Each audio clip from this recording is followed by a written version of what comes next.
Voyager पृथ्वी से अरबों kilometre दूर के गैस पिंडों को पार कर पाए? उनका साथ दिया किस्मत ने। पृथ्वी, बृहस्पति, शनि, यूरेनस और नेपच्यून सभी अनुकूल स्थिति में आ रहे थे। अगले 176 सालों तक वे फिर से उस सुविधाजनक सीधी रेखा में नहीं आएंगे। ये बिल्कुल सही समय था।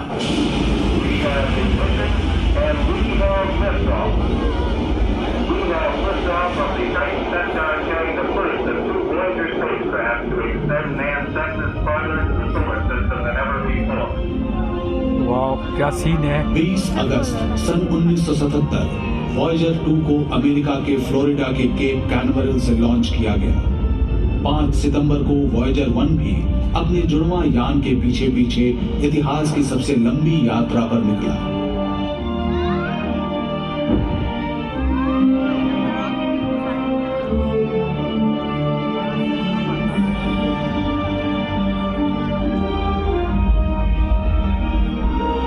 लॉन्च के कुछ ही समय बाद लगभग 120 लाख किलोमीटर दूर एक सही जगह से वॉयेजर 1 ने एक ही फ्रेम में खींची चंद्रमा के साथ पृथ्वी की तस्वीर।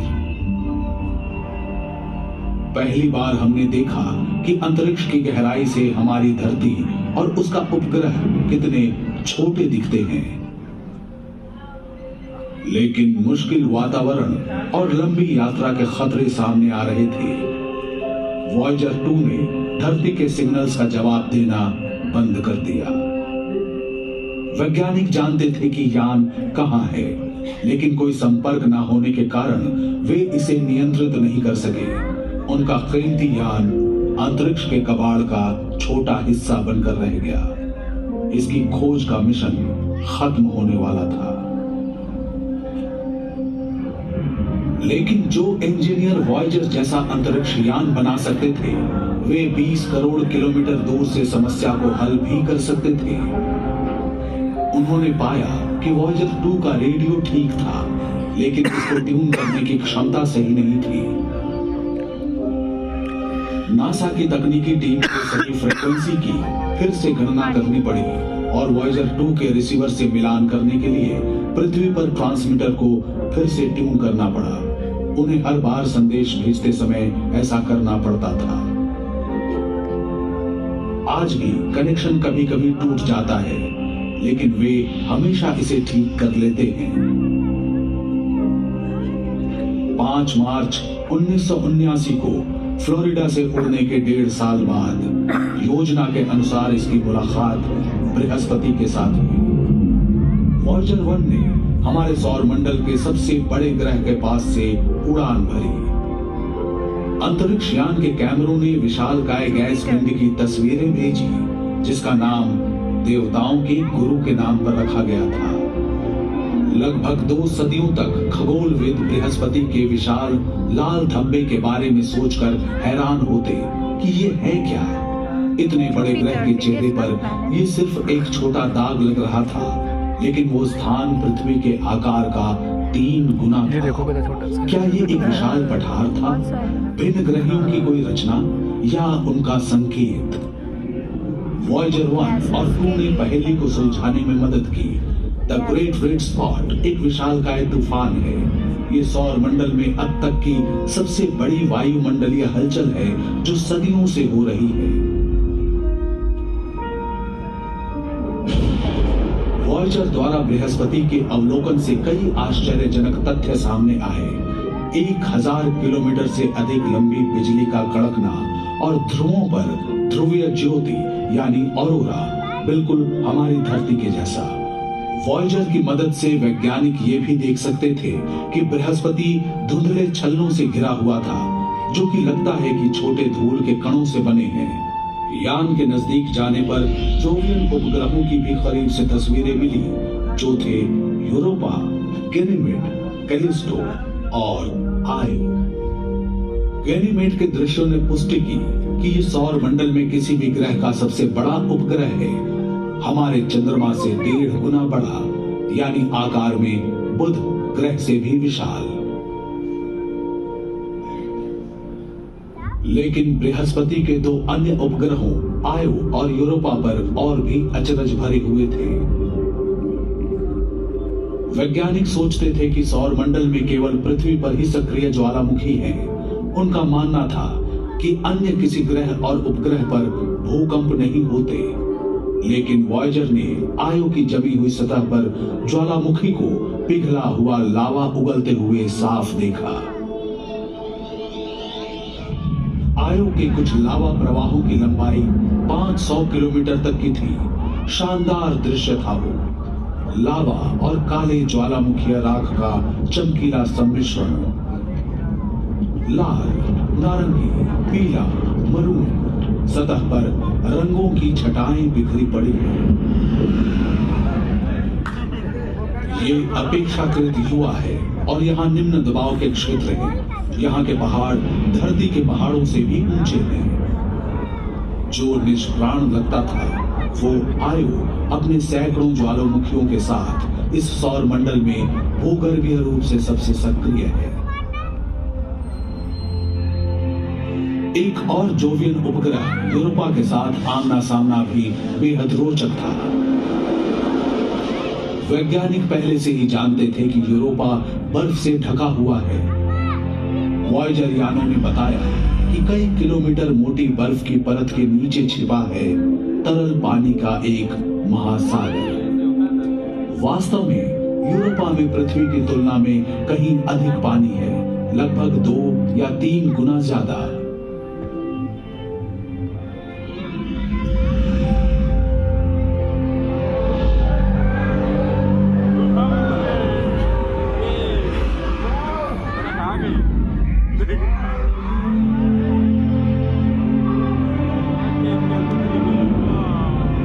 तरल जल से जीवन संभव होता है। क्या ऐसा हो सकता है कि यूरोपा के छिपे हुए समुद्रों में भिन्न ग्रही जीवन विकसित हो गया हो? शायद हम कभी यूरोपा के बर्फीले पानी में ज्ञानवान जीवन नहीं पाएंगे, लेकिन एक छोटा सूक्ष्म जीव भी वैज्ञानिक अंतर्दृष्टि में क्रांति लाएगा।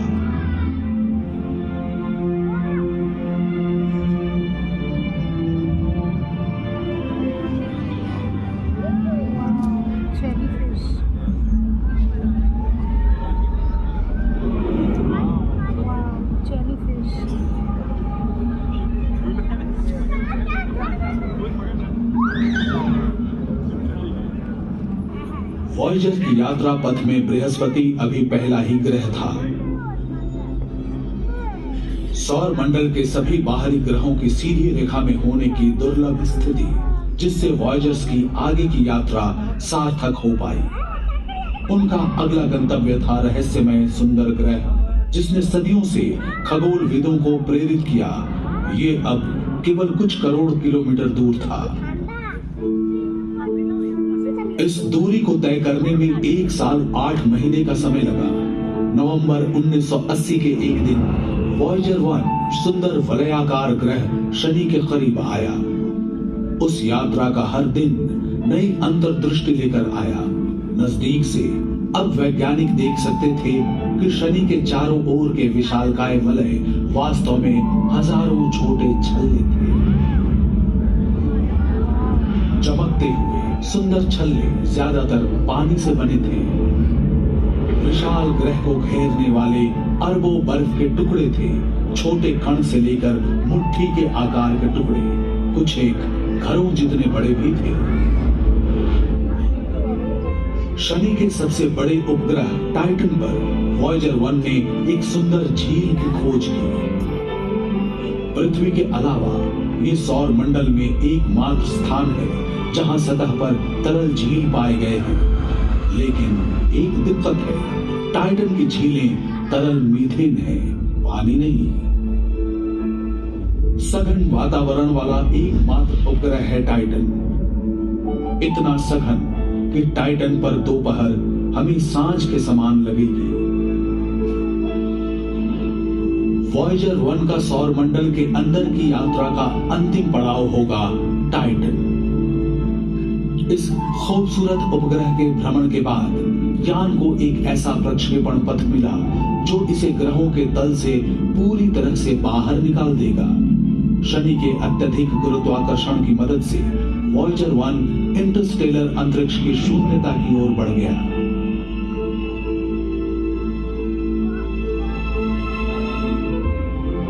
वॉयेजर 2 ने उसका अनुसरण नहीं किया। हमारे अपने सौर मंडल में घूमने के लिए और भी स्थान थे।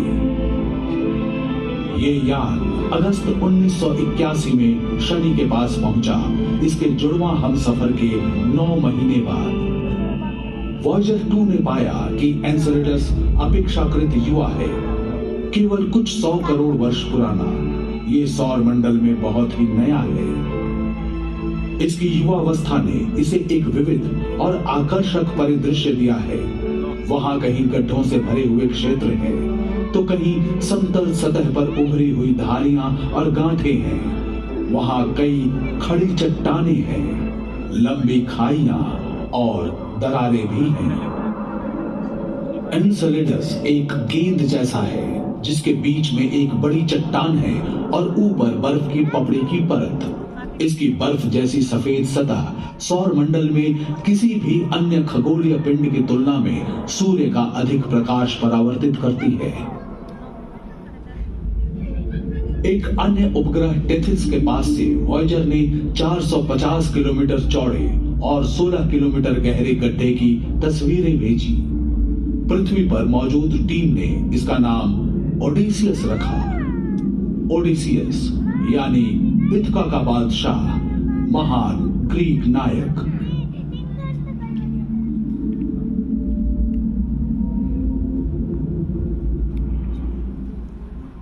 शनि ग्रह के भ्रमण के अंत में वॉयेजर 2 ने ग्रह के अत्यधिक गुरुत्वाकर्षण बल का उपयोग करके गति प्राप्त की और अपने अगले गंतव्य की ओर बढ़ चला, जो था रहस्यमय बर्फीला विशाल यूरेनस। बहुत दिनों तक हम यूरेनस के बारे में लगभग कुछ भी नहीं जानते थे। सन 1781 में खगोलविद विलियम हर्शल ने इसकी खोज की। यूरेनस वास्तव में कैसा था, ये जानने के लिए 2 शताब्दियों से अधिक का समय लग गया। 24 जनवरी 1986 को वॉयेजर 2 जा पहुंचा यूरेनस के पास। मिली और भी जानकारियां। उस यात्रा के पहले क्षण से हमारी आंखों के सामने था एक सुंदर सा ग्रह। यूरेनस ठंडा है, इसका वातावरण 0 से 224 डिग्री सेल्सियस नीचे है। इसका रंग हल्का नीला है और ज्यादातर हाइड्रोजन और हीलियम से बना है। वॉयेजर 2 ने यूरेनियन के उपग्रह मिरांडा का विशेष अध्ययन किया। ये मिरांडा के बहुत ज्यादा करीब पहुंचा। इसके द्वारा ली गई क्लोजअप तस्वीरों में छिपी थी आश्चर्यजनक विशद जानकारियां।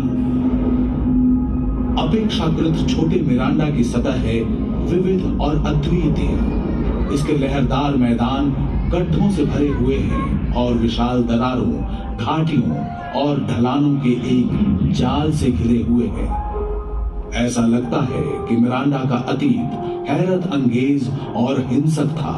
ये एक जोरदार टक्कर से चकनाचूर हो गया। बाद में गुरुत्वाकर्षण ने टूटे हुए टुकड़ों को एक साथ वापस खींच लिया और मिरांडा का पुनर्जन्म हुआ। वॉयेजर 2 ने यूरेनस परिवार के पास केवल कुछ दिन बिताए, फिर इसने गति पकड़ी और यूरेनस के गुरुत्वाकर्षण ने इसे इसकी अंतिम यात्रा की ओर उछाल दिया, नेपच्यून की ओर, एक और विशालकाय बर्फीला ग्रह। केप कैनवरल से लॉन्च होने के 12 साल बाद वॉयेजर 2 अगस्त 1989 में नेपच्यून के पास पहुंचा। उस दौरान इस यान ने सौर मंडल के बारे में हमारे ज्ञान को और भी समृद्ध किया। अब समय आ गया था अंतिम खोजों से भी आगे बढ़ने का। नेपच्यून का परिवर्तनशील वातावरण और आश्चर्यजनक मौसम परिवर्तन पहली खोज थी जिसने वॉयेजर टीम का ध्यान आकर्षित किया।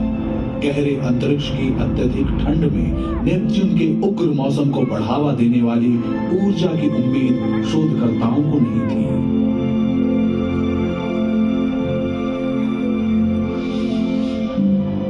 नेपच्यून के दक्षिणी गोलार्ध में वॉयेजर 2 ने एक स्थायी प्रतिचक्रवाती तूफान की खोज की, जिसे अब ग्रेट डार्क स्पॉट के रूप में जाना जाता है। वॉयेजर ने पाया कि नेपच्यून की हवाएं सौर मंडल में सबसे तेज थी। उनकी गति 2100 किलोमीटर प्रति घंटे तक पहुंच जाती थी। वॉयेजर 2 ने ग्रह के चारों ओर छल्लों की एक कमजोर और खंडित प्रणाली का भी पता लगाया।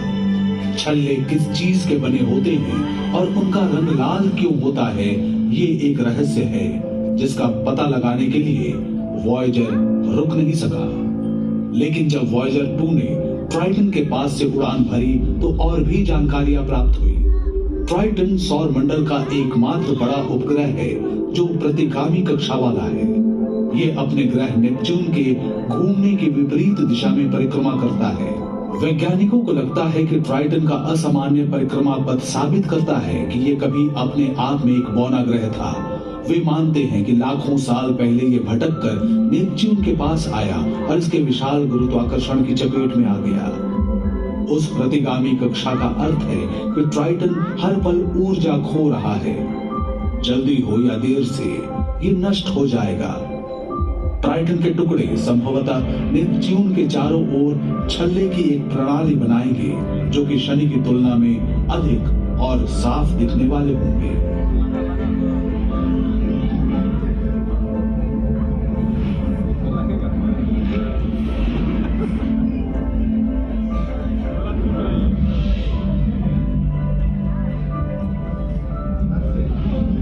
वॉयेजर ने यह भी पाया कि ट्राइटन सौर मंडल की सबसे ठंडी वस्तुओं में से एक है। इसकी सतह का तापमान 0 से 235 डिग्री सेल्सियस नीचे चला जाता है। ट्राइटन के दक्षिणी ध्रुव के पास कुंड से निकले झरनों की एक श्रृंखला देख वैज्ञानिक हैरान रह गए, जो सतह की बर्फ की दरारों में से नाइट्रोजन और धूल उगलती है। इसे क्रायोवोल्केनिक गतिविधि कहा गया। धुएं के गुबार इतने शक्तिशाली होते हैं कि वे सतह से 8 किलोमीटर ऊपर तक पहुंच सकते हैं। इस सौर मंडल से होते हुए वॉयेजर 2 की यात्रा के अंतिम पड़ाव थे नेपच्यून और उसके उपग्रह। अब ये भी अपने जुड़वां यान की तरह सूर्य और ग्रहों के हमारे सौर मंडल के बाहर जा रहा था।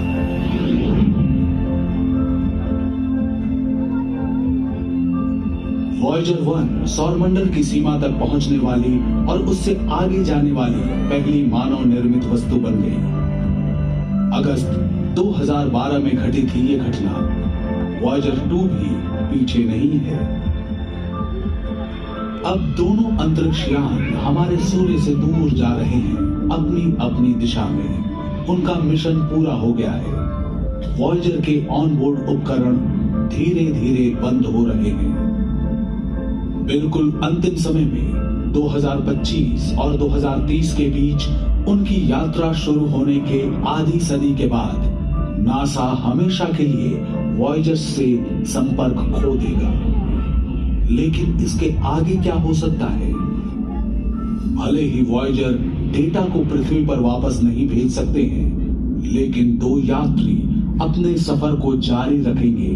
हमारे सूर्य से दूर और दूर चलते चले जाएंगे। लाखों अरबों साल बीत जाएंगे। मानव जाति का सफर बहुत दूर जा पहुंचेगा, यहाँ तक कि हमारा अपना सूर्य भी अंततः एक विशाल लाल पिंड बन जाएगा। फिर भी कहीं दूर हमारे सौरमंडल की सबसे दूर की सीमाओं से बने 2 मानव निर्मित अंतरिक्ष यान अपने साथ एक छोटा सा संदेशा ले जा रहे होंगे कि हम कौन हैं और हम कौन थे। किसी दिन वॉयेजर एकमात्र सबूत हो सकते हैं हमारी मानव सभ्यता के अस्तित्व का। वॉयेजर 1 और वॉयेजर 2 दोनों में ही मौजूद है एक प्रकार का टाइम कैप्सूल, जिसमें एक सोने की परत वाली तांबे की डिस्क और स्टाइलस है, जिसकी मदद से डिस्क के खांचों में एनकोडेड ध्वनियों को सुना जा सकता है। कवर पर लिखे निर्देश बताते हैं कि रिकॉर्ड प्लेयर कैसे बनाया जाता है। जो ऐसा कर पाएगा वो 55 भाषाओं में हमारा अभिवादन सुनेगा और मोत्सार्ट, चक बेरी, बाख, लुई आर्मस्ट्रॉन्ग, एक जॉर्जियाई समूह गान, न्यू गिनी के अनुष्ठान गीत, प्रकृति की आवाज और पक्षियों का चहचहाना सुन पाएगा। डिस्क में अंतरिक्ष से ली गई पृथ्वी की तस्वीरें, संसार के परिदृश्य और उनमें रहने वाले लोगों की तस्वीरें भी मौजूद है।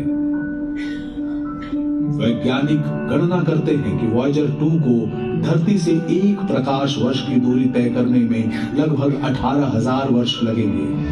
फिर ये हमारे सबसे नजदीकी तारे प्रॉक्सिमा सेंटोरी के पास होगा। हाल ही में खोजे गए इस तारे का एक ऐसा ग्रह है जहां शायद जीवन की संभावना मौजूद है। हो सकता है उस समय तक मानव जाति को तारों तक जाने का एक तेज रास्ता मिल जाए जिसके बारे में वॉयेजर्स के बनाने वालों को पता नहीं था।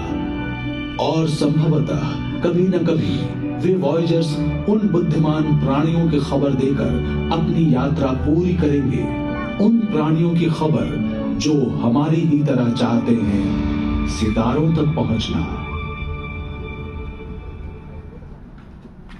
Done.